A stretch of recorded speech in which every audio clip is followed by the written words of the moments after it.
사도신경으로 우리의 신앙을 고백하겠습니다. 나는 전능하신 아버지 하나님, 천지의 창조주를 믿습니다. 나는 그의 유일하신 아들, 우리 주 예수 그리스도를 믿습니다. 그는 성령으로 잉태되어 동정녀 마리아에게 나시고 본디오 빌라도에게 고난을 받아 십자가에 못 박혀 죽으시고 장사된 지 사흘 만에 죽은 자 가운데서 다시 살아나셨으며 하늘에 오르시어 전능하신 아버지 하나님 우편에 앉아 계시다가 거기로부터 살아있는 자와 죽은 자를 심판하러 오십니다. 나는 성령을 믿으며 거룩한 공교회와 성도의 교제와 죄를 용서받는 것과 몸의 부활과 영생을 믿습니다. 아멘.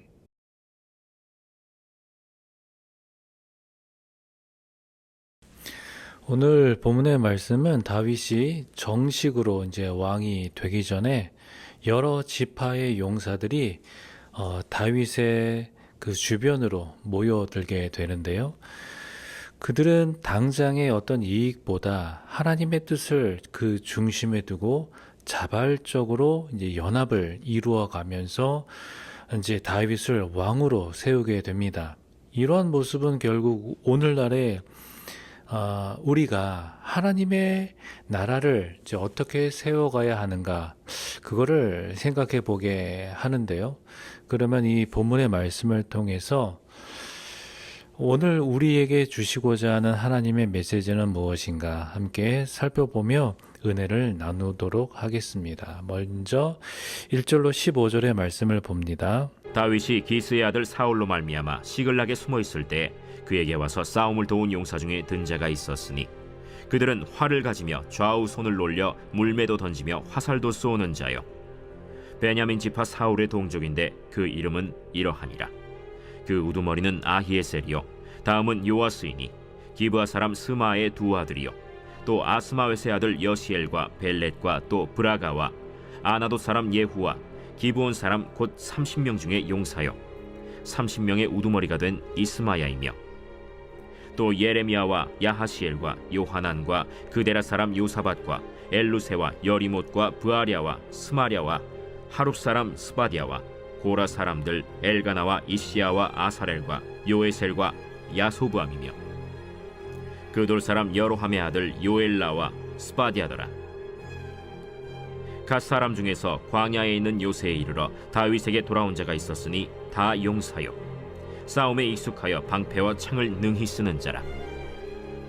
그의 얼굴은 사자 같고 빠르기는 산의 사슴 같으니 그 우두머리는 에셀이요 둘째는 오바댜요 셋째는 엘리압이요 넷째는 미스만나요 다섯째는 예레미야요 여섯째는 앗대요 일곱째는 엘리엘이요 여덟째는 요하난이요 아홉째는 엘사밧이요 열째는 예레미야요 열한째는 막반네라.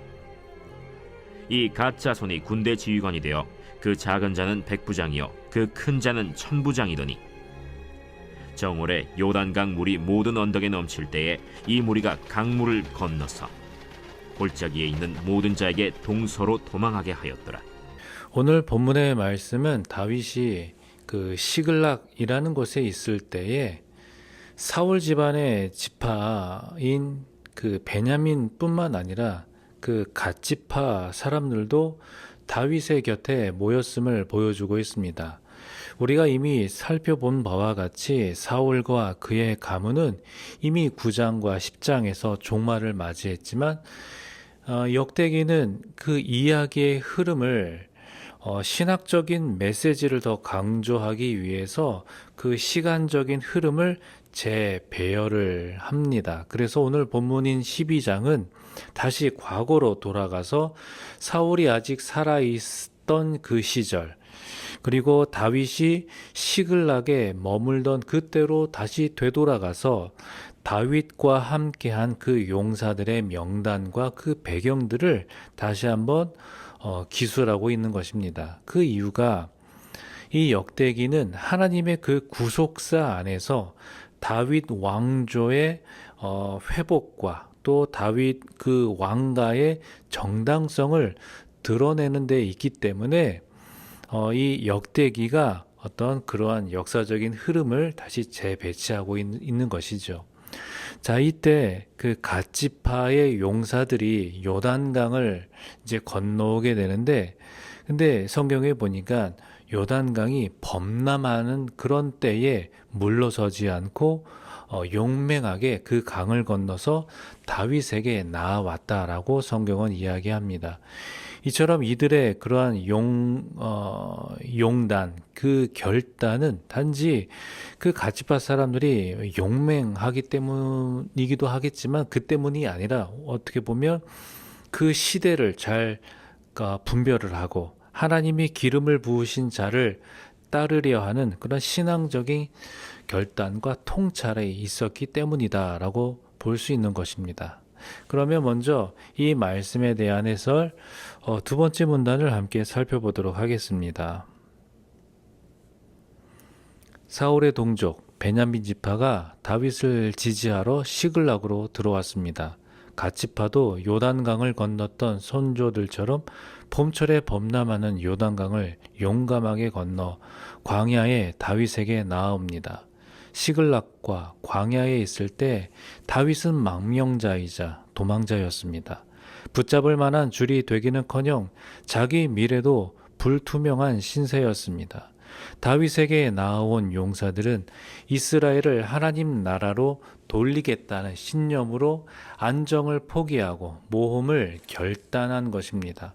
자기 안위보다 하나님의 뜻을 중시하는 사람이 하나님 나라와 하나님의 의를 구할 수 있습니다.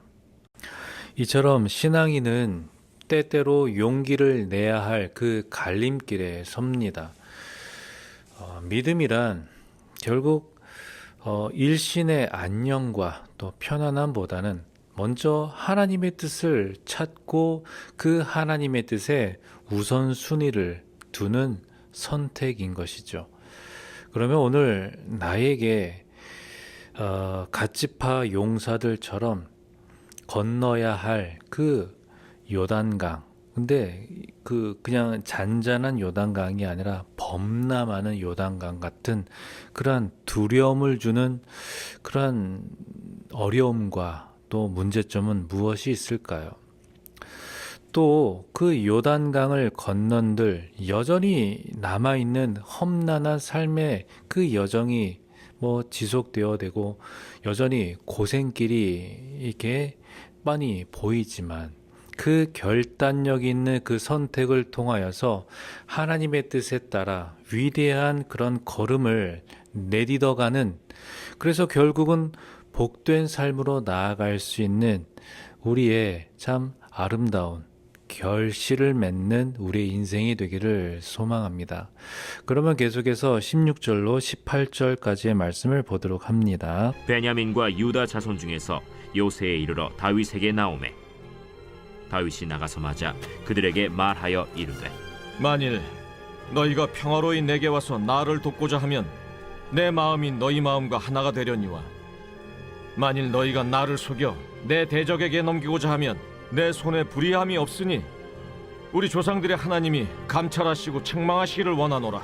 그때 성령이 30명의 우두머리 아마새를 감싸시니 이르되 다윗이여, 우리가 당신에게 속하겠고 이새의 아들이여, 우리가 당신과 함께 있으리니 원하건대 평안하소서. 당신도 평안하고 당신을 돕는 자에게도 평안이 있을지니 이는 당신의 하나님이 당신을 도우심이니이다. 다윗이 그들을 받아들여 군대 지휘관을 삼았더라. 지금 다윗을 잡으려 혈안이 되어 있는 사울과 또 동족이라 할 수 있는 그 베냐민, 그 지파, 그리고 또 유다 지파 외에도 여러 인물들이 다윗에게 나아옵니다. 이때는 아까 말씀드린 바와 같이 다윗이 사울에게 쫓기던 가장 고단한 시기 중에 하나인 그런 시글락에 머물던 때입니다. 다윗은 그 사울의 지속적인 그런 추격을 피해서 이제 블레셋 왕 그 아기스에게 망명할 정도였고, 또 그 대가로 이제 시글락이라는 작은 성읍을 이제 거처로 받게 되었는데, 이때는 다윗이 정식으로 왕이 된 것도 아니고 어떤 안정된 삶도 보장받지 못한 그저 도망자의 삶이었고 또 망명자의 삶이었습니다. 그런데 이런 앞날이 불확실한 그런 시절에 다윗은 하나님을 의지하여 그 믿음이 오히려 꺾이지 않았고, 그 때문에 오히려 시글락은 믿음의 용사들이 하나둘씩 다윗에게 모여드는 그러한 참 놀라운 은혜의 장소가 되었던 것입니다.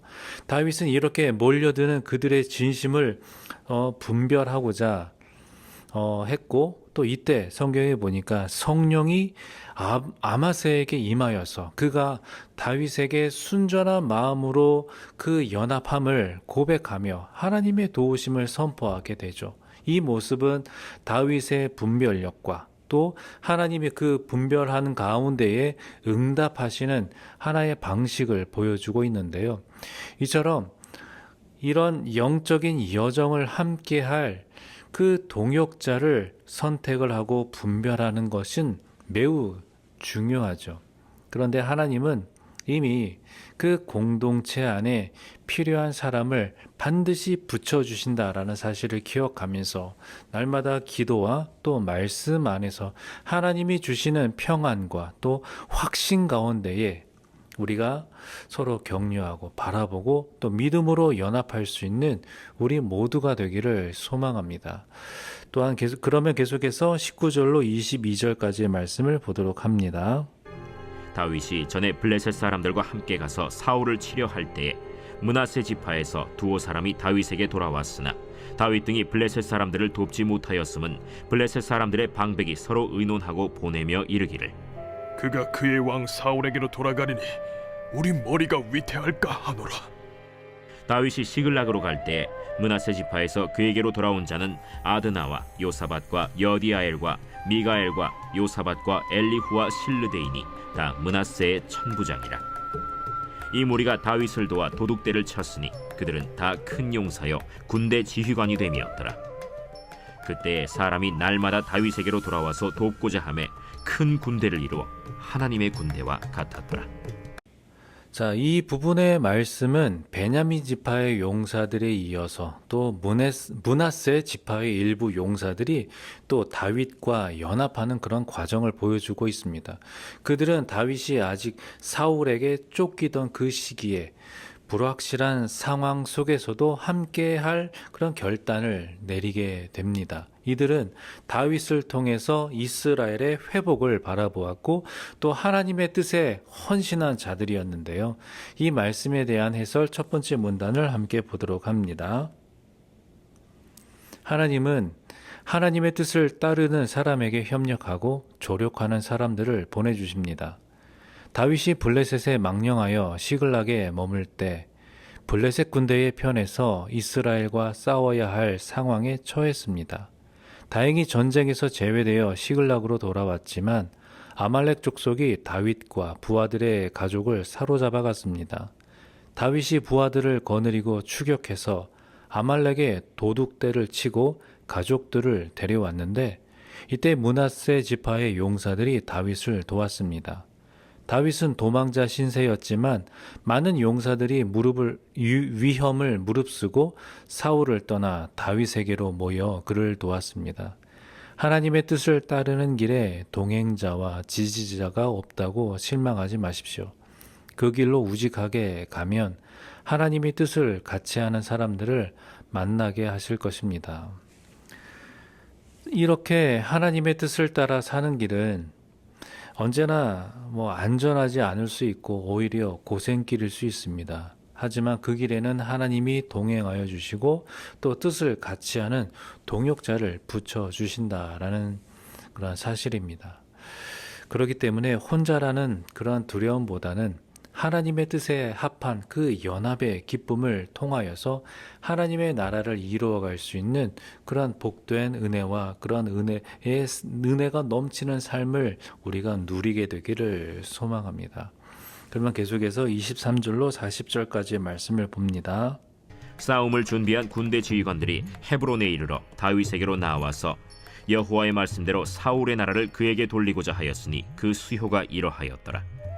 유다 자손 중에서 방패와 창을 들고 싸움을 준비한 자가 6,800명이요 시므온 자손 중에서 싸움하는 큰 용사가 7,100명이요 레위 자손 중에서 4,600명이요 아론의 집 우두머리 여호야다와 그와 함께 있는 자가 3,700명이요 또 젊은 용사 사독과 그의 가문의 지휘관이 22명이요 베냐민 자손 곧 사울의 동족은 아직도 태반이나 사울의 집을 따르나 그 중에서 나온 자가 3,000명이요 에브라임 자손 중에서 가족으로서 유명한 큰 용사가 28,000명이요 므낫세 반지파 중에 이름이 기록된 자로서 와서 다윗을 세워 왕으로 삼으려 하는 자가 18,000명이요 이사갈 자손 중에서 시세를 알고 이스라엘이 마땅히 행할 것을 아는 우두머리가 200명이니 그들은 그 모든 형제를 통솔하는 자이며 스불론 중에서 모든 무기를 가지고 전열을 갖추고 두 마음을 품지 아니하고 능히 진영에 나아가서 싸움을 잘하는 자가 50,000명이요 납달리 중에서 지휘관 1,000명과 방패와 창을 가지고 따르는 자가 37,000명이요 단 자손 중에서 싸움을 잘하는 자가 28,600명이요 아셀 중에서 능히 진영에 나가서 싸움을 잘하는 자가 40,000명이요 요단 저편 르우벤 자손과 갓 자손과 므낫세 반지파 중에서 모든 무기를 가지고 능히 싸우는 자가 120,000명이었더라 이 모든 군사가 전열을 갖추고 다 성심으로 헤브론에 이르러 다윗을 온 이스라엘 왕으로 삼고자 하고 또 이스라엘의 남은 자도 다 한 마음으로 다윗을 왕으로 삼고자 하여 무리가 거기서 다윗과 함께 사흘을 지내며 먹고 마셨으니 이는 그들의 형제가 이미 식물을 준비하였음이며 또 그들의 근처에 있는 자로부터 이사갈과 스불론과 납달리까지도 나귀와 낙타와 노새와 소에다 음식을 많이 실어왔으니 곧 밀가루 과자와 무화과 과자와 건포도와 포도주와 기름이요 소와 양도 많이 가져왔으니 이는 이스라엘 가운데에 기쁨이 있음이었더라. 다윗이 헤브론에서 왕이 될 때에 이스라엘의 모든 지파에서 수많은 용사들이 모여들었습니다. 이들은 뭐 억지로 동원된 것이 아니라 38절의 말씀처럼 한 마음으로, 그러니까 마음이 일치되어서 자발적으로 다윗에게 나아온 것입니다. 하나님의 뜻에 자원하여서 모인 이들은 하나의 왕, 하나의 나라를 위해서 기쁨으로 함께 연합하는데요. 자, 이 말씀에 대한 해설 세 번째 문단을 함께 보도록 합니다. 다윗이 헤브론에서 왕 위에 오를 때 북쪽과 남쪽의 12지파의 용사들이 충성된 마음으로 나와 다윗을 온 이스라엘의 왕으로 세웁니다. 다윗이 왕 위에 오른 후 이스라엘 백성은 사흘 동안 연회를 열었습니다. 다윗이 왕이 되자 이스라엘에 기쁨이 가득했습니다. 하나님 뜻을 중심으로 모인 다윗과 온 이스라엘은 사울의 권력 아래서 억지로 묶인 연합에서는 맛보지 못한 기쁨을 누렸습니다. 하나님의 뜻을 쫓아 자발적으로 연합할 때 큰 기쁨이 있습니다. 우리 공동체는 하나님의 뜻을 중심으로 모입니까? 강제되지 않은 자발성을 중요하게 여깁니까? 이처럼 하나님의 뜻이 공동체의 중심이 되어질 때 바로 거기에 참된 일치와 기쁨이 가득하고 또 그게 가능하다라는 말씀이죠.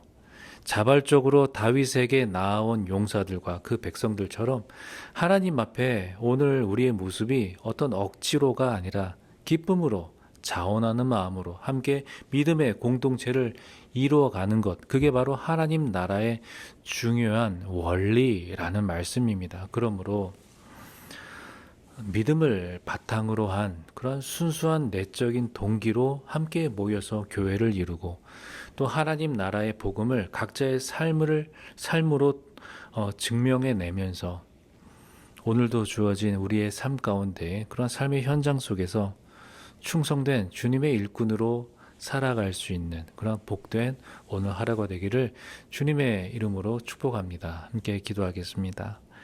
하나님 아버지 감사합니다. 오늘 주신 말씀 우리 마음속에 새기면서 오늘 하루를 살아갑니다. 아버지 하나님, 하나님의 뜻에 합당한 그 다윗에게 또 돕는 손길들이 함께 모여서 하나님의 뜻을 또 하나님의 나라를 또 온전히 이루어가는 모습을 또 우리에게 보여주십니다. 이 말씀처럼 우리 교회도 또 우리 삶의 공동체 여러 모임 가운데에서도 하나님이 중심이 되어 주시고 그 중심 가운데 하나님의 뜻이 펼쳐질 수 있는 그런 놀라운 은혜가 우리의 삶 가운데 이루어지게 하여 주옵소서. 그 은혜를 품고 오늘 하루도 주님의 복된 그러한 삶을 살아가는 주님의 증인들이 될 수 있도록 하나님 함께하여 주시옵소서. 예수님의 이름으로 기도하옵나이다. 아멘. 주님 가르쳐 주신 기도로 기도회를 마치겠습니다. 하늘에 계신 우리 아버지, 아버지의 이름을 거룩하게 하시며 아버지의 나라가 오게 하시며 아버지의 뜻이 하늘에서와 같이 땅에서도 이루어지게 하소서. 오늘 우리에게 일용할 양식을 주시고 우리가 우리에게 잘못한 사람을 용서하여 준 것 같이 우리 죄를 용서하여 주시고 우리를 시험에 빠지지 않게 하시고 악에서 구하소서. 나라와 권능과 영광이 영원히 아버지의 것입니다. 아멘.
같이 고백합시다.